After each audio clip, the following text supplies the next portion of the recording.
नमस्कार साथियों, आज के वीडियो में हम राजस्व अधिनियम और उत्तराधिकार अधिनियम के तहत पिता के मृत्यु के उपरांत उनके संपत्ति का उनके पुत्र और पुत्रियों में या उत्तराधिकारियों में विभाजन कैसे होगा इस संबंध में चर्चा करेंगे और उसकी प्रक्रियाओं के संबंध में चर्चा करेंगे।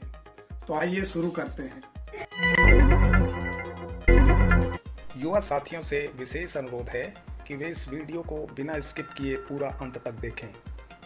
यद्यपि आपको अभी कैरियर का ध्यान देना है, किंतु इस वीडियो से प्राप्त जानकारी आपके परिवार के लिए उपयोगी होगी। संपत्ति से संबंधित विवादों से बचने के लिए संपत्ति संबंधी सामान्य नियम तो सभी को जानना चाहिए। जब तक पिता जीवित थे, संपूर्ण संपत्ति पर पिता का एकमात्र अधिकार था और उनका नियंत्रण था। पिता की मृत्यु के उपरांत वर्तमान समय के अनुसार संपत्ति का उनके उत्तराधिकारियों में विभाजन किया जाना आवश्यक है। अब कानून का उत्तरदायित्व क्या है कि कानून का उत्तरदायित्व यह है कि पिता की संपत्ति को उनके उत्तराधिकारियों में बराबर बराबर हिस्सा देते हुए विभाजित करना और जो संपत्ति जिस व्यक्ति को प्राप्त हुई है उसको वो अधिकार प्रदान करना। और इसके लिए जो प्रक्रिया अपनाई जाती है उसे ही विभाजन की प्रक्रिया कहते हैं। भारत के प्रत्येक राज्य में राजस्व अधिनियम अलग अलग हैं, किंतु उनके प्रावधान लगभग एक जैसे हैं। इसलिए राजस्व अधिनियम के तहत जो प्रक्रिया हम इस वीडियो में बता रहे हैं वो भारत के लगभग सभी राज्यों में प्रभावी होंगे। प्रारंभिक तौर पर राजस्व न्यायालय में कृषि भूमि या राजस्व भूमि पर निर्मित मकान के विभाजन की संबंध में प्रक्रिया अपनाई जाती है और जो राजस्व न्यायालयों के द्वारा रूपरेखा तय की जाती है उसमें वास्तविक उत्तराधिकारियों की पहचान और संपत्ति का वास्तविक मूल्य ज्ञात कर उनके सभी उत्तराधिकारियों को बराबर मौद्रिक मूल्य की संपत्ति प्राप्त हो। पटवारी, राजस्व निरीक्षक और तहसीलदार के माध्यम से यह प्रक्रिया पूरी होती है।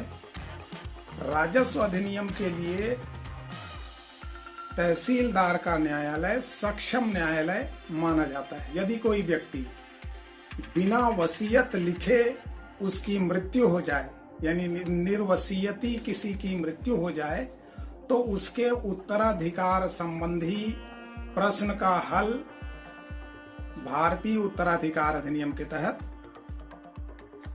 निर्धारित होता है।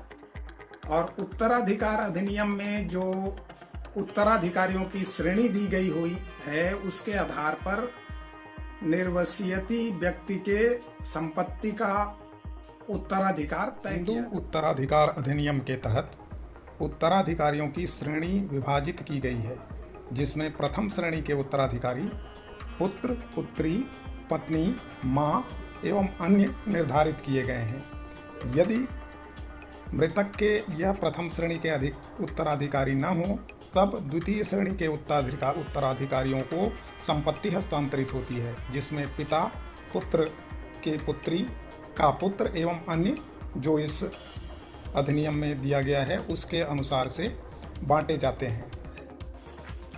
अब संपत्ति के विभाजन के लिए जो प्रक्रिया अपनाई जाती है वो क्या है, इसको समझ लेते हैं। संपत्ति के विभाजन के लिए पिता की मृत्यु के बाद जितने उनके वारिस हैं उनको आपसी बैठकर एक समझौता तय कर लेना चाहिए कि कौन सी संपत्ति किसको मिलेगी।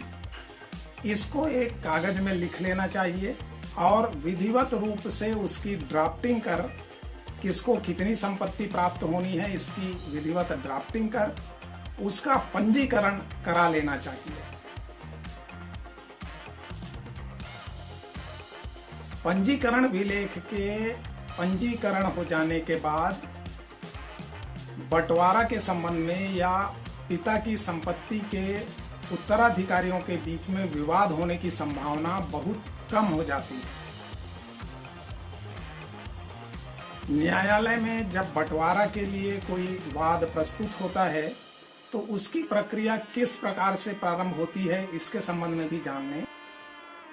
यदि आपका पंजीकृत विभाजन विलेख हुआ तो पंजीकृत विभाजन विलेख के आधार पर तहसीलदार जिस संपत्ति का अधिकार जिसको उस पंजीकरण विलेख में दिया गया रहता है उसके आधार पर कर देता है।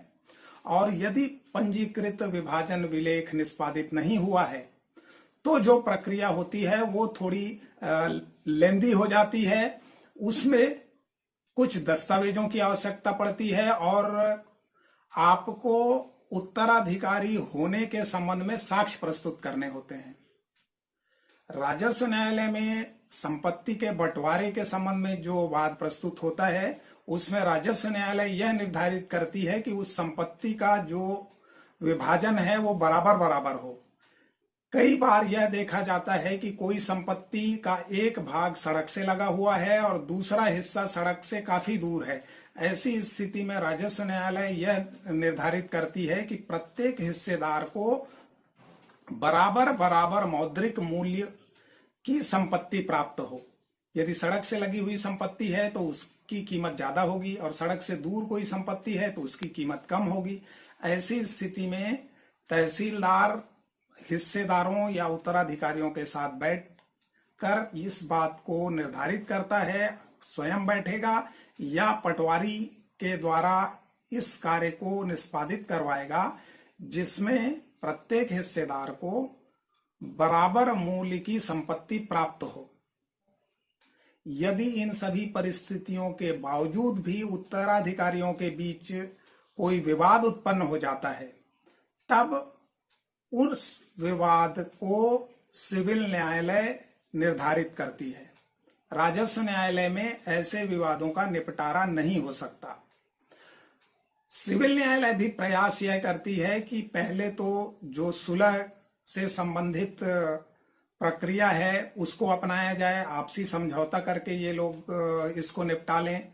सुलह या समझौता से जब बात नहीं बनती तो साक्ष्य के आधार पर न्यायालय पूरी प्रक्रिया अपनाती है। उसके बाद न्यायालय अपने विवेक और गुण दोषों के आधार पर निर्णय सुनाता है। उत्तराधिकारियों में संपत्ति के विभाजन के लिए राजस्व अधिनियम और उत्तराधिकार अधिनियम कानूनी ढांचा प्रदान करते हैं। ये दोनों अधिनियम कानूनी उत्तराधिकारियों के बीच संपत्ति के उचित प्रक्रिया, दिशा निर्देश और सिद्धांतों को निर्धारित करते हैं, जो एक सुचारू और वैध संपत्ति विभाजन प्रक्रिया को सुनिश्चित करने के लिए महत्वपूर्ण है। इस वीडियो के संबंध में आपके मन में कोई प्रश्न है तो कमेंट्स करें। आपसे अनुरोध है कि इस वीडियो को ज्यादा से ज्यादा शेयर करें, लाइक करें और वीडियो को सब्सक्राइब करें। इस वीडियो को देखने के लिए आपका धन्यवाद।